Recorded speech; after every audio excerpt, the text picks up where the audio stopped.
These clay tablets, as they are commonly called, were used much as we use modern forms of writing. Upon them were engraved legends, poetry, history, transcriptions of royal decrees, the law of land, tiles of property, promissory notes, and even letters which were dispatched by messengers to distant cities. From these clay tablets, we are permitted an insight into the intimate personal affairs of the people. For example, one tablet, evidently from the records of a country storekeeper, relates upon the given date a certain named customer bought in a cow and exchanged it for 7 sacks of wheat, 3 being delivered at the time and other 4 to await the customer's pleasure.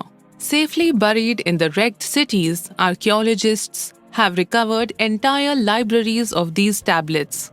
Safely buried in the wrecked cities, archaeologists have recovered entire libraries of these tablets, hundreds of thousands of them. One of the outstanding wonders of Babylon was the immense walls surrounded the city.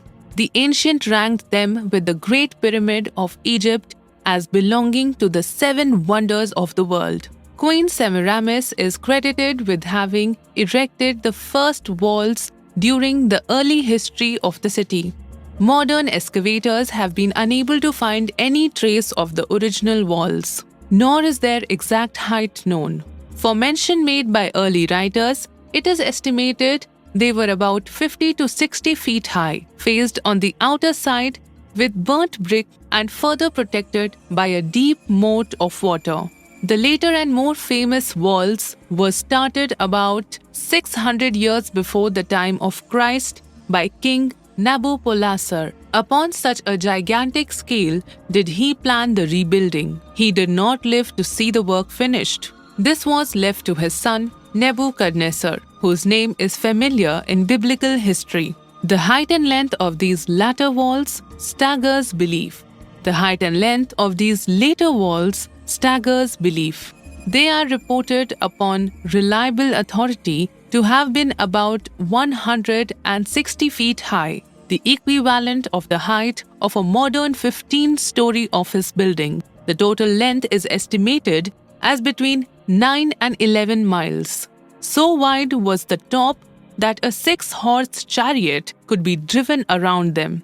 Of this tremendous structure, little now remains except portions of the foundations and the moat. In addition to the ravages of the elements, the Arabs completed the destruction by quarrying the bricks for building purposes elsewhere. Against the walls of Babylon marched, in turn, the victorious armies of almost every conqueror of that age of wars of conquest. A host of kings laid siege to Babylon, but always in vain. Invading armies of that day were not to be considered lightly. Historians speak of such units as 10,000 horsemen, 25,000 chariots, 1,200 regiments of foot soldiers, with 1,000 men to the regiment. Often 2 or 3 years of preparations would be required to assemble war materials and depots of food along the proposed line of march. The city of Babylon was organized much like a modern city.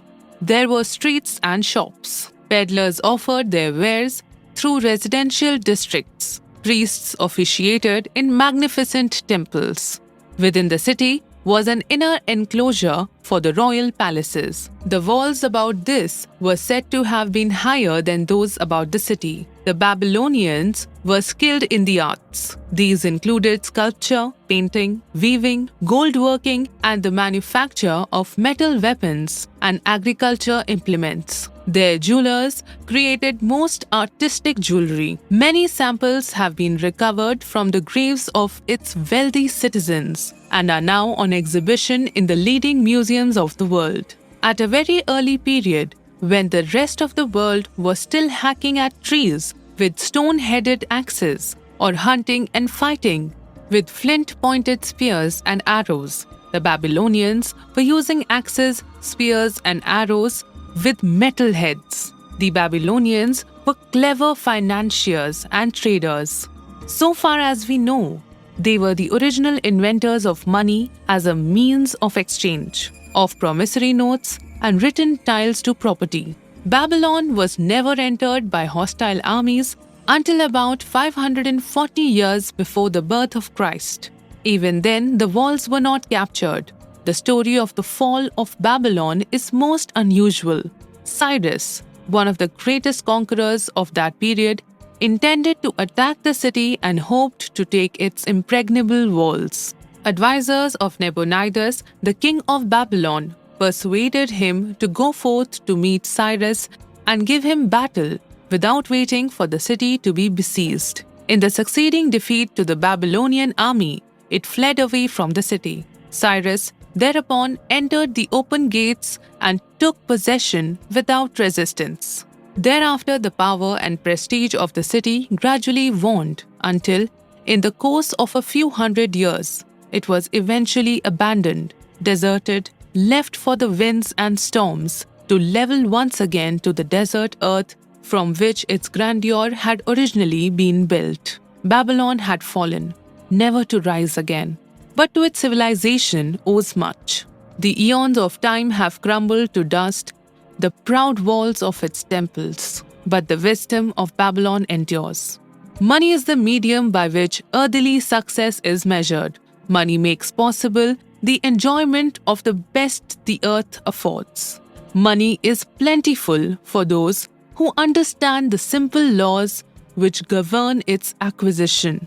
Money is governed today by the same laws which controlled it when prosperous men thronged the cities of Babylon 6,000 years ago.